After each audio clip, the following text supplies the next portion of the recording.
말씀이 되겠습니다. 창세기 12장부터 17장까지에 있는 언약을 토대로 로마서 말씀이 또 재해석되고 있는 그런 말씀이 되겠는데요. 아마 성도님들 중에 언약과 유아 세례 이런 제목으로 말씀을 들으셨던 분들은 아마 별로 없었을 것입니다. 그만큼 유아 세례에 관해서 연중에 유아 세례가 치러지는, 요즘은 저출산 시대라서 우리 교회는 지금 좀 우리 교회도 위기 상황에 놓여 있습니다만, 그 절기 때만, 또 유아 세례가 있는 예식 때만 또 행해지는 터라, 또 말씀 속에서 유아 세례와 언약, 이게 무슨 관계가 있지? 이렇게 생소하게 다가오시는 분들도 있을 것입니다. 그러면서 많은 부모님들이 아이들이 세례를 받을 때 부모가 믿기 때문에 아이가 구원받으니까 세례를 받습니다 라는 식으로 이렇게 대답을 하고 또 유아 세례식에 참여하는 분들도 있습니다. 그런데 이 사상은 우리 기독교 기본 교리에 어긋나 있습니다. 부모가 믿는다고 자녀가 구원받는다는 교리는 우리 기독교 교리에 존재하지 않습니다. 다 각자의 신앙입니다. 이렇게 개혁교회에서 유아 세례라고 하는 부분은 위협을 받고 있고, 또 지금 이렇게 생명과 관련해서 생명을 경시하는, 또 자기가 받을 탐욕의 폐해가 얼마 큰지도 모른 채 이렇게 욕심으로 치닫는 결과 우리가 지금 무서운 예상되는 시나리오를 받아들고 있는데, 그만큼 하나님의 언약과 또 유아 세례라고 하는 이런 주제가 아마 성도님들에게 이렇게 생소하게 들리고 있고, 이 유아 세례와 관련해서는 우리 한국 교회가 또 전 세계 교회가 또 위협을 받고 있는 주제이기도 합니다. 그래서 오늘은 지금 성례와 관련해서 성찬식을 살펴보았고, 아마 다음번에도 또 한번 성찬식을 살펴봐야 하겠는데요. 이 하나님의 은혜를 받는 방편 속에서 성례를 살펴보고 있는데, 세례를 지난번에 2번에 걸쳐서 살펴보았고, 지금 유아 세례를 또 그냥 넘길 수가 없는 부분이기 때문에 오늘 언약과 유아 세례라는 제목으로 말씀을 살펴보고 있습니다. 그래서 유아 세례에 대해서 우리가 그럴 경향은 없었는데, 그럴 마음은 없었는데 유아 세례에 대해서 마음을 쓰지 않는다거나 또는 그 생명과 관련해서 우리가 마음을 두지 않는다면 사실은 언약의 하나님에 대한 이해가 부족한 부분이다. 유아 세례와 이 하나님의 약속, 이것이 어떻게 관련이 있는가, 오늘 말씀을 살펴보면서 한번 도전을 받는 그런 시간을 갖겠습니다. 성경의 핵심 교리는 다 언약과 관계되어 있습니다. 좀 쉽게 풀이하면 하나님의 약속과 이 성경의 교리는 그야말로 뗄래야 뗄 수가 없습니다. 저하고 수요일 날 갖는 이 모든 시간은 교리와 관계되어 있는데 하나님의 약속과 관계되어 있는 부분입니다. 하나님의 약속의 가장 중심은 저와 성도님들의 생명입니다. 그만큼 아주 깊숙한 묵직한 말씀을 주시는 내용이 되겠는데요. 우리가 성경적 신앙을 지지한다고 하는 사람들조차 믿음이 없는 어린아이에게 세례를 주는 것이 합당하겠느냐, 좀 비합리적이지 않느냐, 이렇게 펼치는 사람들이 있습니다. 우리 건전한 한국교회 7개 교단 가운데 이 침례교가 좀 문제인데요. 침례교는 유아 세례를 주지 않습니다.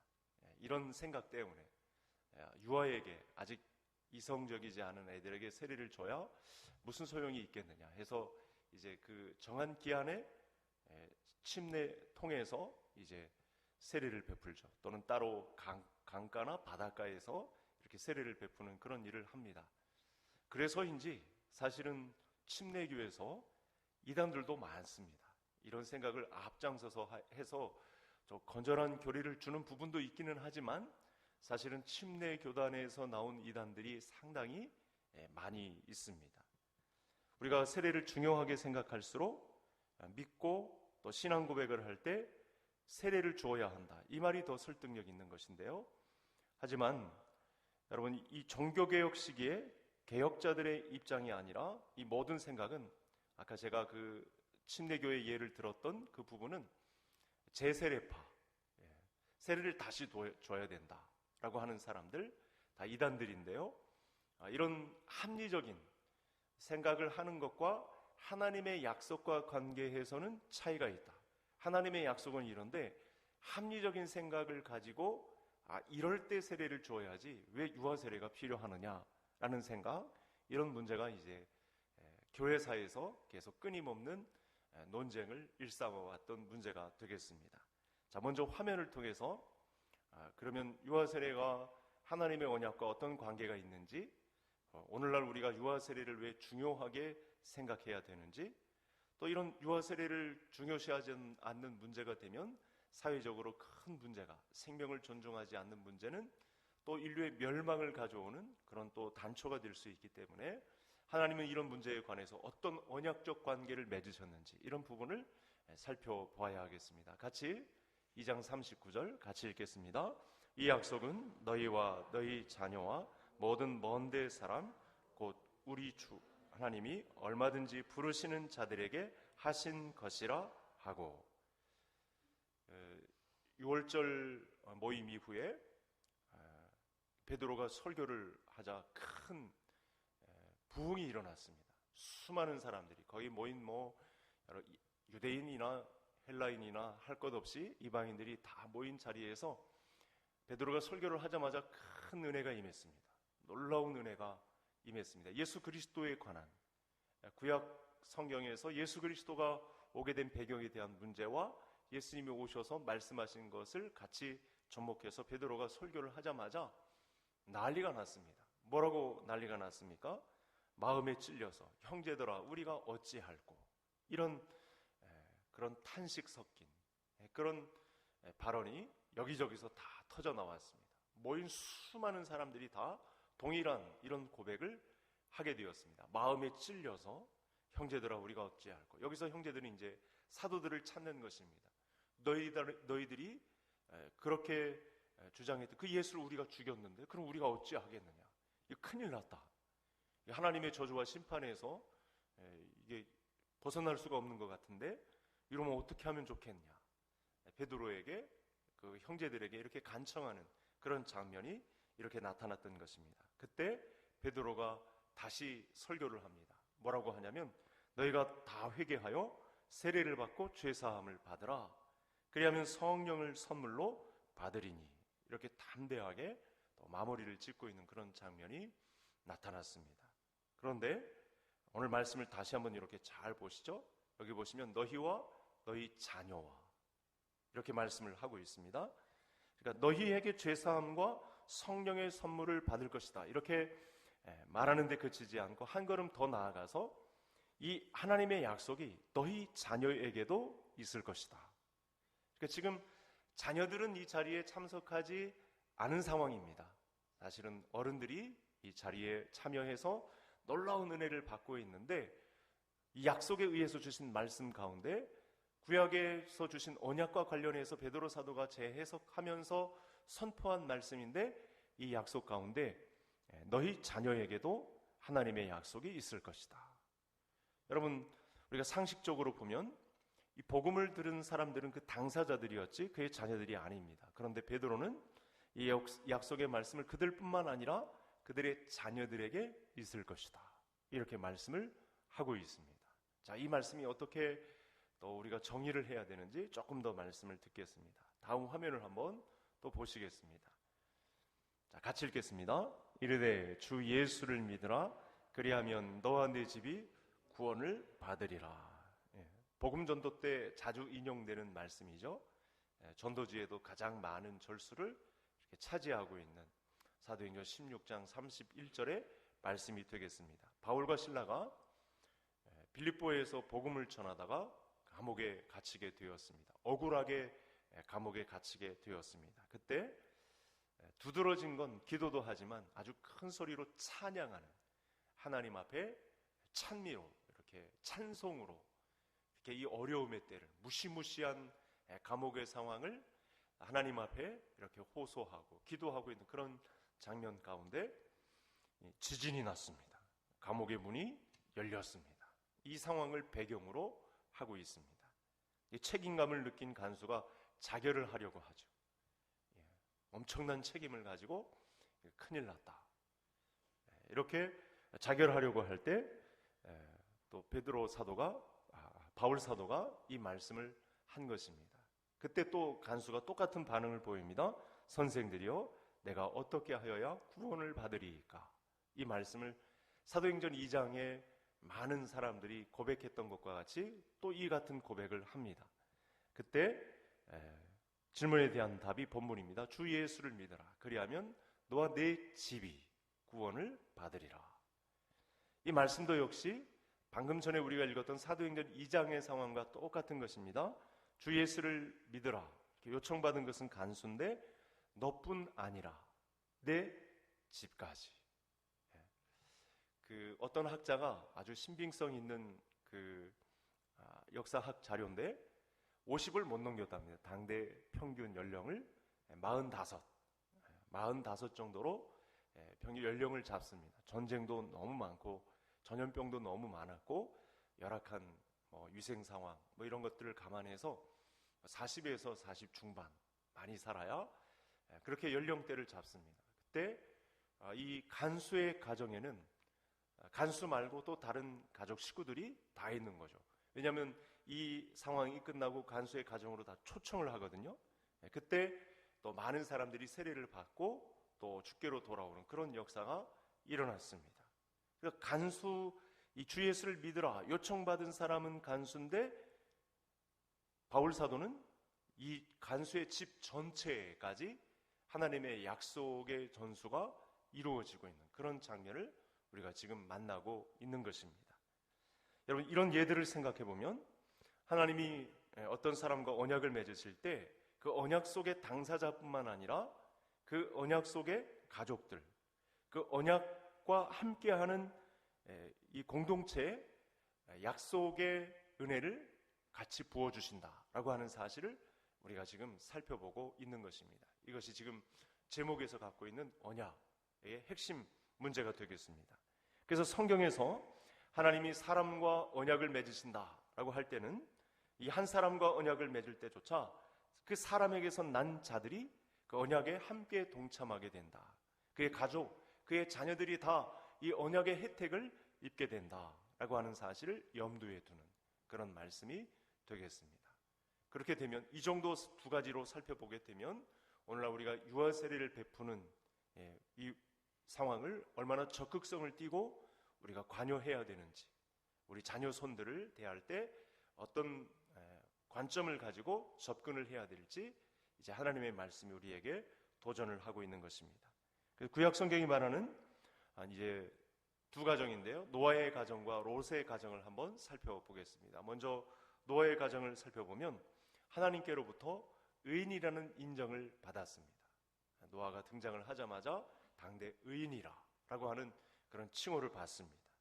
그런데 홍수가 일어났을 때 이 홍수로부터 건짐을 받은 사람들의 그 명단에 노아의 가족들이 끼어 있습니다. 노아의 가족 그리고 세 아들의 가정, 며느리까지 합하면 8명이 이렇게 건짐을 받는 그런 일이 일어난 것입니다. 노아의 가족이 각각 신앙의 어떤 테스트를 받고 방주에 올랐다 이렇게 기록되지 않고 그 모든 테스트 과정들이 다 생략되고 우리가 생각하는 구원 얻음에 대한 모든 절차가 다 생략되고 노아에게 약속하셨던 언약에 따라서 모든 가정들이 구원에 동참하게 되는 놀라운 힘이 존재하고 있다는 것. 여기에 지금 언약에 중점을 두고 살펴보는 문제가 되겠습니다. 그래서 노아의 가족을 노아에게 속한 일원으로 보셨기 때문에 그래서 노아의 자녀는 홍수의 상황에서 다른 어떤 시험을 거치지 않고 어떤 별다른 테스트를 받지 않고 방주에 올랐다라고 하는 사실입니다. 롯의 가정도 좀 살펴볼 필요가 있는데요. 롯의 가족이 소돔과 고모라를 탈출할 때 아내나 딸들의 믿음을 시험해 보신 후에 그들을 탈출하게 하시지 않습니다. 롯의 아내가 뒤를 돌아보고 소금 기둥이 된 사건을 통해서 많은 사람들이 그는 건전한 믿음을 소유하지 않은 사람이겠다 이렇게 섣부르게 생각하는데 이런 부분이 우리가 사실은 조심해야 될 부분입니다. 사람의 생명을 얻고 또 건짐을 받는 문제에 있어서 우리가 쉽게 재단하면 안 되는 문제가 바로 여기에 있는 것이죠. 물론 뒤를 돌아본 문제에 대해서는 소금 기둥이 되게 하는 하나님의 절차가 있겠지만, 아내와 딸들이 그 전에 이렇게 직전에 건짐을 받는 그런 과정은 우리가 유심히 살펴보아야 하는 문제입니다. 롯의 믿음을 보시고 그 언약적 관계 안에서 구원을 베푸시는 하나님에게 우리가 초점을 맞춰야지, 소금 기둥이 됐다고 해서 우리는 쉽게 이렇게 판단을 하죠. 그 믿음이 성취를 않아서 이 건짐을 받는데 이상이 있었겠다, 이렇게까지 미리 판단을 해버리면 큰일 난다는 말씀이 되겠습니다. 그래서 우리는 이 사실을 통해 우리가 하나님이 언약 백성의 테두리를 정하실 때 개인뿐만 아니라 그 사람 당사자뿐만 아니라 그의 가족들과 자녀들이 포함된다. 하나님의 언약 안에 그 가족들과 자녀들까지도 포함된다. 그래서 우리 개인이 하나님께로부터 이 언약을 받고 하나님의 약속대로 신실하게 행할 때 우리 가족에까지, 우리 자녀들에게까지 미치는 이 언약의 신실성이 분명히 존재한다는 사실로 말미암아 이 성례, 성찬과 세례와 성찬에 참여하는 이 문제를 소홀히 하지 않는 우리 모든 성도님들 되시기를 주의 이름으로 축복합니다. 자, 하나님이 이런 식으로 행동하는 것이 많은 사람들에게는 낯설 것입니다. 아까 제가 얘기했던 침례교 교단에 소속된 사람들, 좀 내가 이성이 있다는 사람들, 내가 그래도 성경 말씀을 좀 깊이 있게 보았다는 사람들, 그런 사람들이 좀 낯설 것입니다. 그런데 여러분, 우리가 성경에서 죄와 구원과 관련해서 핵심이 되는 아주 중요한 모습이 있는데, 그게 무엇이냐면 언약은 계승적 성격이 있다. 하나님의 약속은 우리 가족 식구들뿐만 아니라 자녀들에게 이렇게 계승되는 성격의 유형이 있다라고 하는 사실입니다. 여러분, 언약에 이 계승적 성격이 없다라고 그러면 굉장히 지금보다 더 구원 얻음에 대해서 굉장히 불안하게 되는, 평안이 없는 그런 상황이 많이 연출이 되겠죠. 이전보다 굉장히 어두운 그런 환경이 많이 조성이 될 것입니다. 교회 사역도 상당히 위축을 받는 그런 상황 가운데 있게 될 것입니다. 앞에서 몇몇 예를 들었습니다만, 이제 성경 전체적으로 이제 말씀을 정리를 좀 해봐야 되겠는데요. 하나님께서 한 사람과, 믿음 있는 신실한 한 사람과 언약을 맺으시지만 그것이 자녀에게 계승된다, 가족에게 계승된다. 이것이 언약의 계승성. 한번 따라해 보실까요? 언약의 계승성.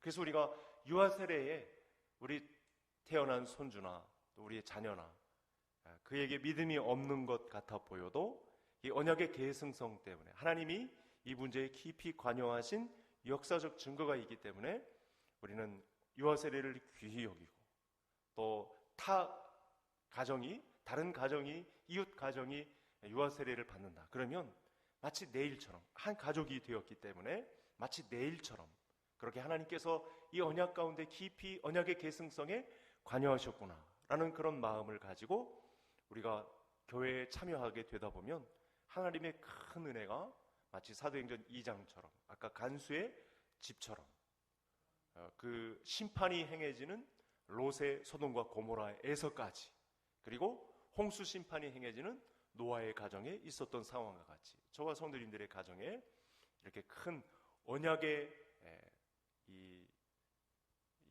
계승성, 이것이 우리에게도 적용된다라고 하는 은혜를 누릴 수 있다는 사실입니다. 하나님은 아담과 언약을 맺으면서 복을 주셨습니다. 생육하고 번성하여 땅에 충만하라, 이렇게 말씀하셨죠. 이건 하나님이 분명히 아담과 맺으신 언약입니다. 그런데 말씀을 잘 살펴보면 여러분, 이 복된 언약이 과연 아담에게만 국한된 것일까? 그렇게 생각하지 않으시죠? 우리 모두에게 주신 문화 명령으로 우리는 다 정리를 하고 있습니다. 아담의 허리에 있던 모든 자손에게까지 다 해당되는 약속이었죠. 아담 한 사람 당사자에게만 해당된 것이 아니고 곁에 있었던 하와에게 뿐만 아니라 아담의 허리에서 날 모든 후손에게까지 이 말씀의 혜택은 요요한 것입니다. 그래서 하나님은 분명히 아담과 언약을 맺으셨지만 아담과 그의 모든 후손이 이 언약의 수혜자가 된다. 저와 성도님들이 이 언약의 계승성에 따라서 하나님의 은혜를 받고 있다면 저와 성도님들의 허리에서 난 우리 자손들에게까지 언약은 계승된다라는 사실을 믿어 의심치 않는 성도님들 되시기를 바랍니다. 그래서 나 한 사람이 이 하나님의 약속을 잘 받고 그 약속의 토대 위에 언약의 계승성을 승계하는 가정의 제사장이 된다. 이건 굉장히 중요한 믿음입니다. 오늘날 이런 믿음이 잘 세워지지 않으면 정말 위협을 느끼는 거죠. 이 사단의 공중권세 잡은 자의 이념과 그런 사상에 치이게 되는 거죠. 조금만 이 세상에 성공병이 찾아들어도 쉽게 무너지는 그런 양상을 띠게 되는 것입니다. 그래서 우리가 이 언약의 계승성이 당사자에게뿐만 아니라 이렇게 가족과 자녀에게까지 영향을 미친다. 하나님의 은혜가 이렇게 놀랍다. 노아에게, 아담에게, 아브라함에게, 또 모세에게, 예레미야에게 이런 주신 모든 약속이 다 이렇게 언약의 계승성과 관련이 있고, 언약과 유아 세례를 또 생각할 때 우리가 지나치지 않고 이 문제까지 이렇게 연결시켜서 하나님의 은혜를 누릴 수 있다는 사실입니다. 또 하나 더 살펴보면 하나님이 아브라함과 맺은 언약도 살펴볼 때 이 문제는 더 분명해집니다. 하나님은 아브라함에게 너로 인하여 모든 민족이 복을 받을 것이다. 창세기 12장 3절의 말씀입니다. 이 말씀도 아브라함 개인과 맺은 약속이지만 수혜자는 누구들이 받습니까? 자손들이 받죠. 근데 우리는 창세기 12장이 굉장히 중요한 건 유대인이나 헬라인이나 이방인이나 상관없이 믿음으로 난 모든 자들이 아브라함의 언약의 수혜를 받는 줄 믿으시기를 바랍니다. 그래서 아브라함은 믿음의 조상이 됩니다. 엄청난 은혜죠.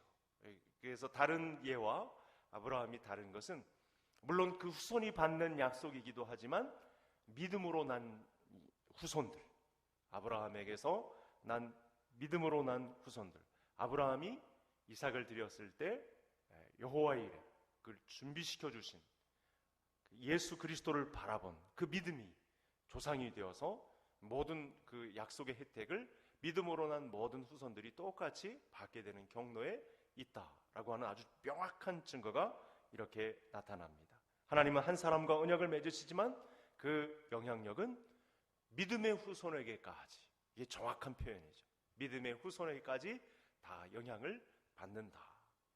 이 언약의 계승성에 따라서 아브라함의 후손들은 아무도 그래서 처음부터 다시 언약을 맺거나 그런 의식적 절차를 밟거나 그렇게 하지 않습니다. 하나님은 시건치 아니하신 하나님이시기 때문에 아브라함과 맺은 이 믿음의 언약과 관련해서 우리와 또다시 언약을 맺거나 의식적 절차를 밟아서 하나님의 은혜를 재조명하거나 그렇게 하지 않습니다. 아브라함과 맺은 이 믿음의 후손들에게 언약의 계승성을 허락하셨기 때문에 우리는 그대로 하나님의 은혜를 똑같이 받을 수 있습니다. 후손들의 언약은 항상 그래서 선조들과 맺은 언약에 기초한다. 따라하시겠습니다. 선조들과 맺은 언약에 기초한다. 하나님의 은혜는 그런 것입니다. 우리가 구원 얻는 믿음에 관해서 다 똑같습니다. 바로 선조들과 맺은 언약들에 기초한다라고 하는 사실입니다. 그래서 가정에서 이 바른 믿음을 세운 가정 제사장들이 그의 후손들, 가족에까지 미치는 영향력은 크다. 하나님이 사람을 쓰시는 과정에서 이와 같은 믿음의 영역을 열어주셨다는 것, 이 믿음의 확장성 또는 언약의 계승성, 이것들을 가정에까지 이렇게 허락하셔서 우리는 기대할 수 있죠. 성경에서 말한 천대까지, 이 천대는 영원토록 있는 복 아닙니까? 상징적으로 이게 가능하구나라고 하는 사실을 우리가 이렇게 말씀을 살펴볼 때 짚어볼 수 있는 것입니다. 또 하나 살펴볼 문제도 여러분, 예수님의 사역이 모든 세대의 사람들에게 영향력을 미치는 것, 그 언약의 당사자로서 아담이나 노아나 아브라함이나 모세나 예레미야 같은 사람들이 서는데, 여러분 사실은 사람들이 선 부분이라 우리가 또 의심을 할 수 있습니다. 그것만으로도 우리가 충분히 믿음의 확장성을 가지고 구원 얻는 믿음에 관해서 부족함이 없음에도 불구하고 하나님은 하나의 일을 계획하셨죠. 어떤 일을 계획하셨습니까? 예수 그리스도의 사역으로 말미암아 모든 사람들에게 미치는 구원입니다. 우리는 그 사실을 너무나 잘 알고 있습니다. 이런 언약의 계승성 때문에 여러분 세례가 가진 위치가 굉장히 중요한 것입니다. 그래서 우리가 세례를 소홀히 할 수 없고 유아세례도 마찬가지입니다. 이 유아세례의 전형이 되는 할례 부분만 생각해 봐도요, 이 아이의 믿음을 보고 시행하는 것이 아니고 아무 조건도 보지 않고 시행하도록 명령된 아주 무조건적인 그런 명령 아니겠습니까? 유아세례가 그 가정에. 왜 할례를 성인이 된 다음이 아니라 어린아이 때 난 지 8일 만에 이렇게 시행을 했을까? 여러분, 그 하나님의 법의 시행령이 적용되는 나이 때 유사한 사례가 있는데, 제사장으로 직무를 수행할 때 25살입니다. 그리고 군대 징집으로 이렇게 부름을 받을 때는 20살입니다. 그런데 할례는 왜 난지 8일 만에 시행하라고 했을까? 하나님 나라의 백성이 되는 것이 언약의 자녀에게 거저 주어지는, 하나님께서 그야말로 이 언약의 계승성을 통해 열려있는 것이기 때문에 이렇게 빨리 할례에 동참하게 하는 그런 문제가 있는 것입니다. 부모가 언약 안에 있을 때 자녀는 동시에 하나님의 자녀로 대우받는 것이죠. 엄청난 은혜입니다.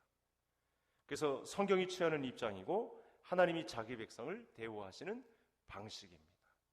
그래서 중요한 문제가 있습니다. 거룩한 씨로 우리가 하나님 나라를 확장하는 이런 위대한 사명을 저와 성도님들이 받고 있는 것입니다.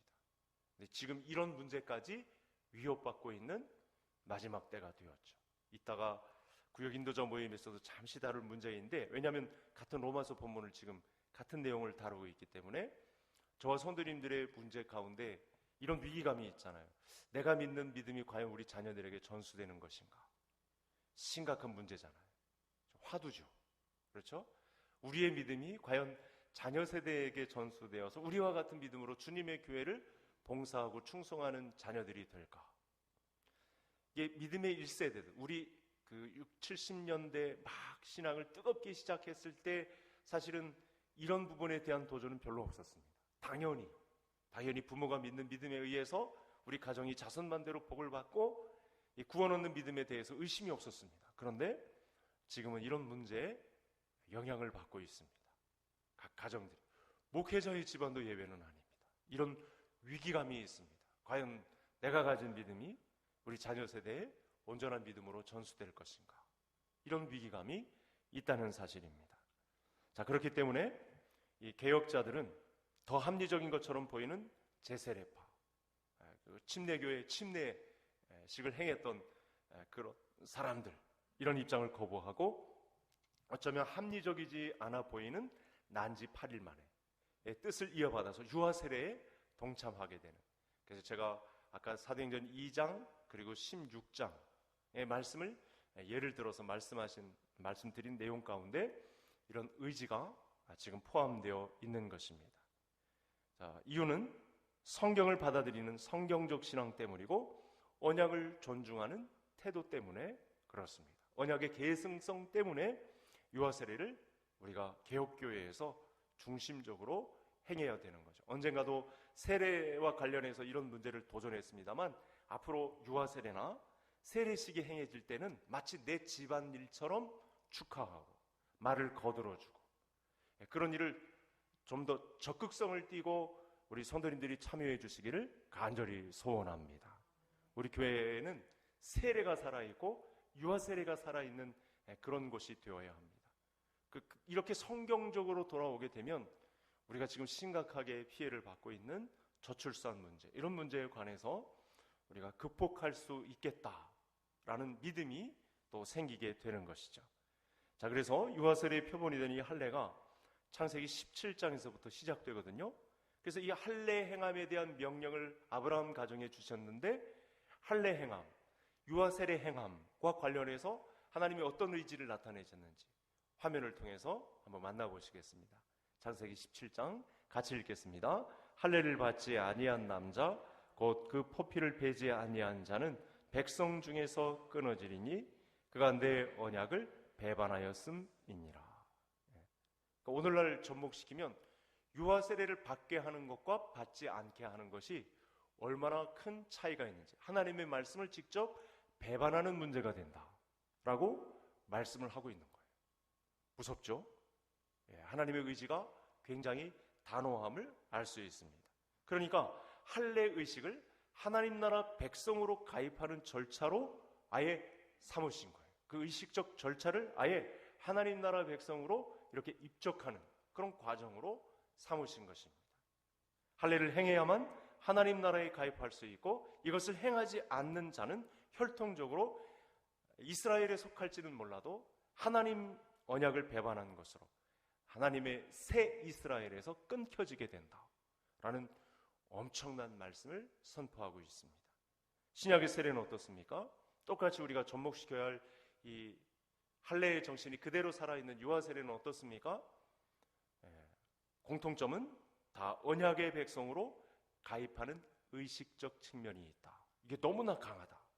하나님의 의지가 너무나 강력하게 나타난 부분이다. 그래서 사도 바울이 이 세례와 관련해서, 제가 지난번에 세례와 관련해서 살펴볼 때 이 예를 또 들었었는데, 에베소서 5장에 이렇게 씁니다. 26절 같이 읽겠습니다. 이는 곧 물로 씻어 말씀으로 깨끗하게 하사 거룩하게 하시고. 물로 씻어라고 하는 말이 바로 세례식입니다. 세례식을 포함한 유아 세례를 다 말씀하고 있는 그런 장면이 되겠습니다. 그러니까 유대인이든 헬라인이든 다 한 교회가 된 것은 세례로 묶여 있기 때문에, 유아 세례로 묶인 공동체이기 때문에. 그래서 구약의 할례와 마찬가지로 하나님의 백성이 되는 것, 하나님의 언약 아래 놓여 있다는 것, 그것이 바로 하나님의 언약 아래 들어오는 것이고 구원받는 교회에 가입하는 것을 말하는 것이다.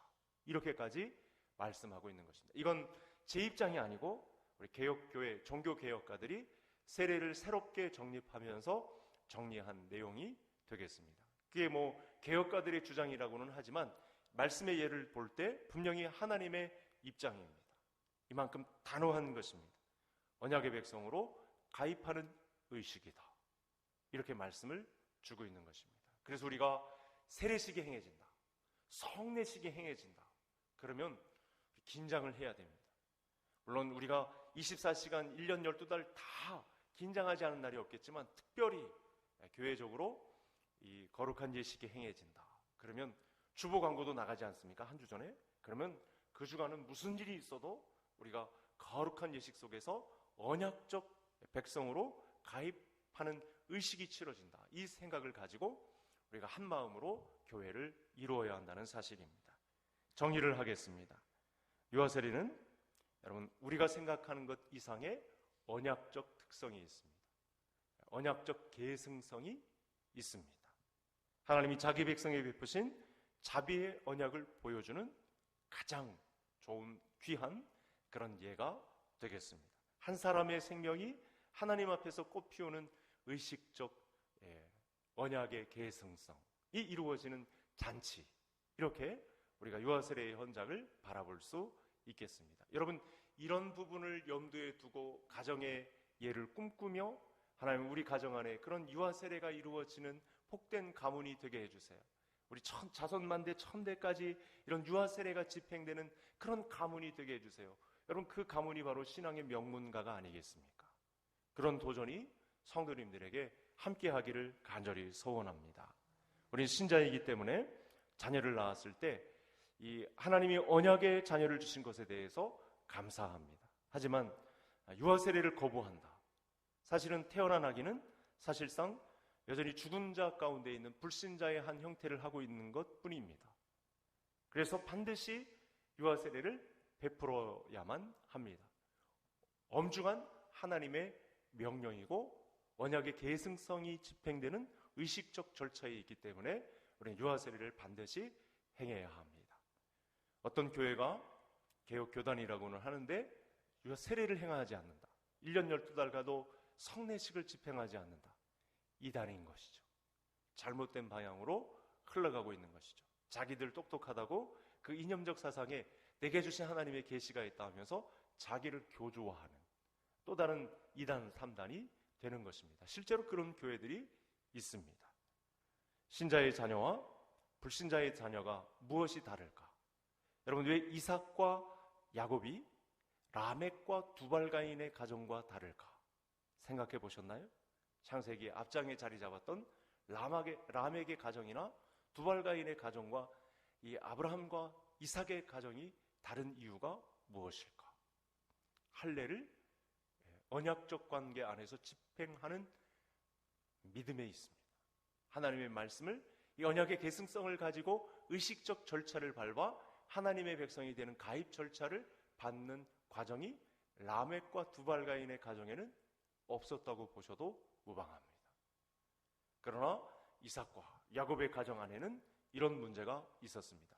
많은 문제가 들끓고 바람잘 날 없는 가정이지만 이 언약의 계승성을 가지고 있는 가정들은 반드시 뭔가 잘못되었다가도 어긋났다가도 자녀들이 집을 나갔다가도 믿음에서 떠나 있었다가도 이런 언약적 계승성을 가지고 기도하고 있는 부모에게 있어서는 여러분, 눈이 오나 비가 오나 기다리고 있었던 둘째 아들을 기다리고 있었던 누가복음의 아버지처럼 반드시 그 자녀는 돌아오게 되어 있고 하나님의 은혜의 믿음을, 그 수혜를 받는 자녀들이 된다.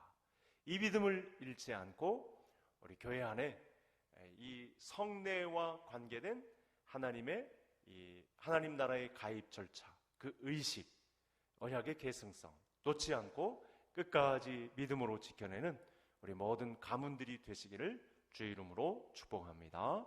하나님 아버지 감사합니다. 오늘도 귀한 은혜의 말씀, 언약과 유아 세례와 관련해서 성경적 증거를 찾고 하나님의 음성을 듣게 하신 은혜 진심으로 감사를 드립니다. 저출산 시대고 또 학교에도 아이들이 없어서 폐교를 하고 여러 가지 사회적인 문제 양산을 낳고 있는 이때 오늘의 말씀이 바로 이런 모든 문제의 근원이 되고 있다는 사실을 우리로 알게 하여 주셨사오니 오늘 말씀을 받고 있는 우리 귀한 성도님들의 가정에 가정제사장으로 서서 우리 가정 안에 지속적으로 유아 세례가 행해지는 신앙의 명문가들이 될 수 있도록 오늘 유아 세례를 실천하는 가정이 되어서 자자손손 신앙의 가문을 이루는 역사가 일어나는 은혜가 있도록 하나님의 말씀의 진리를 통한 깨달음이 우리 모든 심령 가운데 풍성할 수 있도록 은혜를 덧입혀 주옵소서. 이 약속의 중심 당사자이신 주 예수 그리스도가 가장 큰 증거가 되시기에 유아 세례가 풍성하게 행해지는 우리 개성교회 또한 되게 하여 주옵소서. 예수님의 이름으로 기도하옵나이다. 아멘.